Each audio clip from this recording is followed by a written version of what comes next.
السلام علیکم ورحمۃ اللہ وبرکاتہ۔ Hafiz Qari Syed Muhammad Faizan Chishti Khadijah al-Kubra online Quran academy سے آپ کی خدمت میں حاضر۔ روزانہ کی طرح آج بھی آپ کی خدمت میں انشاءاللہ عز و جل کچھ ایسی باتیں پیش کرنے کی سعادت حاصل کروں گا جس سے انشاءاللہ العزیز آپ اپنا قرآن درست کر سکتے ہیں بآسانی۔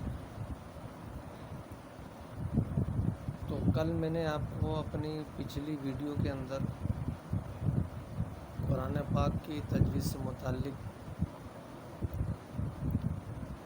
ایک چیز بتائی تھی، وہ یہ کہ قرآن پاک میں دو قسم کی غلطیاں ہوتی ہیں۔ وہ غلطی کون کون سی ہوتی ہیں؟ ایک ہوتی ہے لحن جلی، جس کو بڑی غلطی کہا جاتا ہے، جس کا کرنا حرام ہے اور اس سے بچنا فرض عین ہے۔ فرض عین کا مطلب یہ ہوتا ہے کہ ہر ایک پر اس کا بچنا، یعنی اس غلطی سے بچنا ہر ایک پر لازم ہے۔ اور دوسری غلطی جو ہوتی ہے وہ ہوتی ہے لحن خفی۔ لحن خفی کہتے ہیں چھوٹی غلطی کو۔ بچنا اس سے بھی ضروری ہوتا ہے، مگر اس کے کرنے سے قرآن پاک کی جو خوبصورتی ہے، جو نکھار ہے، وہ ختم ہو جاتا ہے۔ تو اس سے بھی بچنے کی کوشش بھرپور انداز میں کرنی ہے۔ تو میرے پیارے محترم خواتین و حضرات، لحن جلی کی کچھ اقسام ہوتی ہیں۔ کل میں نے آپ کو بتائی تھی اپنی ویڈیو کے اندر، دو اس کی اقسام بتائی تھی میں نے۔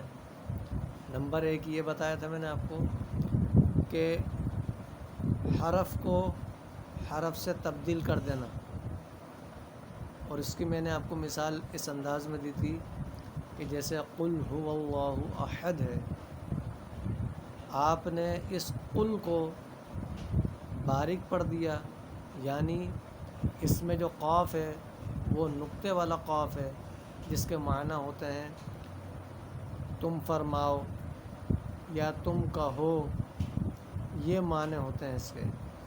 اگر آپ نے اس کو باریک پڑھ دیا، یعنی چھوٹے کاف سے پڑھ دیا، ڈنڈی والے کاف سے پڑھ دیا، تو اس کا معنی تبدیل ہو جائے گا، اور یہ ہو جائے گا معاذ اللہ کہ تم کھا لو۔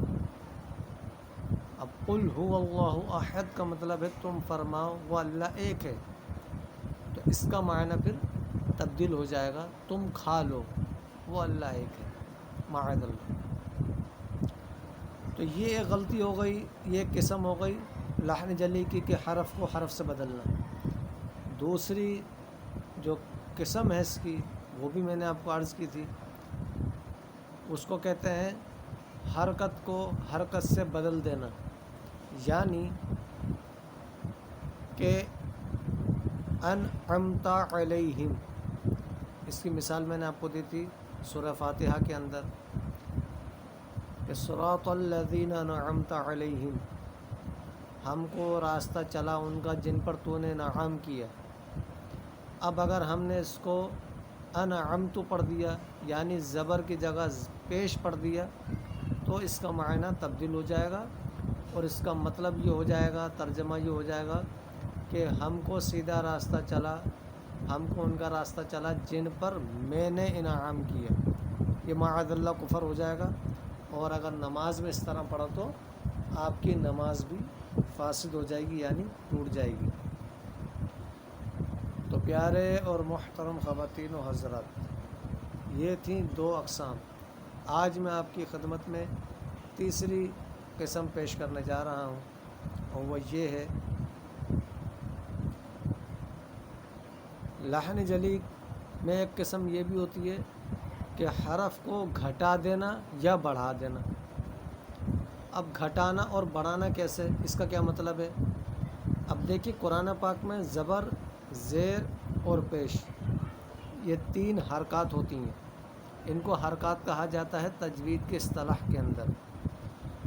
حرکات کو ہمیشہ بغیر کھینچے، بغیر جھٹکا دیے معروف پڑھتے ہیں۔ اب اگر آپ نے اس کو کھینچ کر پڑھا تو ایک حرف بڑھ گیا، ٹھیک ہے، یعنی وہ حروف مدہ ہو گیا، آپ نے مد لگا دیا۔ اس کی مثال میں آپ کو پیش کرتا ہوں۔ جیسے مثال کے طور پر آپ نے سورہ فاتحہ پڑھی، سورہ فاتحہ کے اندر ہے الحمدللہ۔ اب الحمد کے دال کے اوپر پیش ہے، اب آپ نے اس کو کھینچ دیا یعنی دراز کر دیا، آپ نے اس طرح پڑھا الحمدللہ، تو اب یہ دال کو آپ نے جو کھینچا، اس کے کھینچنے سے اس دال کے اوپر مد لگ گیا، گویا کہ ایک حرف آپ نے بڑھا دیا، یعنی دال واو پیش دو آپ نے کر دیا۔ یہ دال پیش دو ہے، آپ نے کر دیا اس کو دال واو پیش دو، تو اس کا معنی تبدیل ہو گیا۔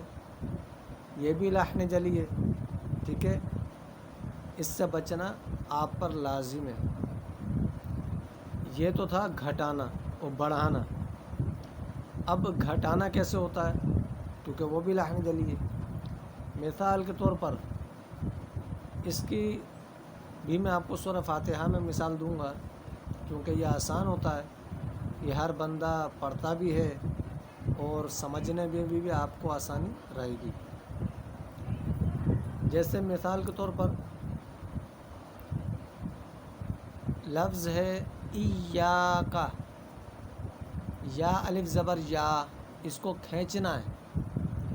اب آپ نے اگر اس کو اس طرح پڑھا ایاک، ایاک، اس سے کیا ہوگا کہ آپ نے اس کا جو الف تھا، الف مدہ تھا، وہ آپ نے گھٹا دیا، تو اس الف کے گھٹانے سے بھی معنی اس کا تبدیل ہو گیا، اور جب معنی تبدیل ہو گیا اور آپ نے اس کو نماز میں پڑھا تو نماز بھی آپ کی باطل ہو گئی، یعنی ٹوٹ گئی۔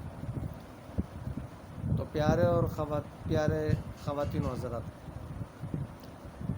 آج میں نے آپ کی بارگاہ میں لحن جلی کی تیسری قسم پیش کی۔ وہ تیسری قسم کون سی تھی کہ کسی بھی حرف کو گھٹا دینا یا بڑھا دینا، یہ لحن جلی ہے۔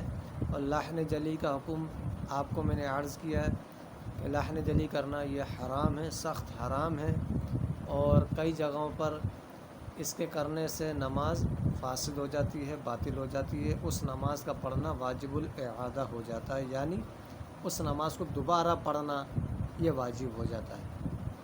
تو کوشش کریں کہ قرآن پاک درست انداز میں تجوید کے ساتھ پڑھیں اور اس قسم کی غلطیوں سے اجتناب کریں۔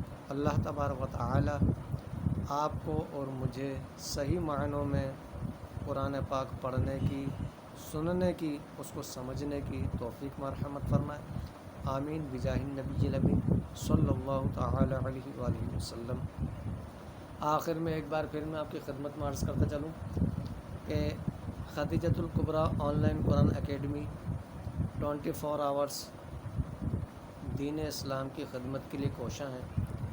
جو بھی خواتین و حضرات، بچے یا بچیاں اب تک درست قرآن پاک ناظرہ تجوید کے ساتھ نہیں پڑھ سکے ہیں، وہ فوراً Khadijah al-Kubra online Quran academy join کریں، اس میں داخلہ لیں۔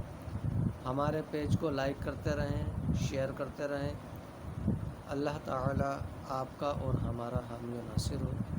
کل پھر انشاءاللہ آپ کی خدمت میں ایک نئی ویڈیو کے ساتھ حاضر ہونے کی سعادت حاصل کریں گے انشاءاللہ عز و جل۔ دعاؤں کی درخواست دعاؤں میں یاد رکھیے گا۔ السلام علیکم ورحمۃ اللہ وبرکاتہ۔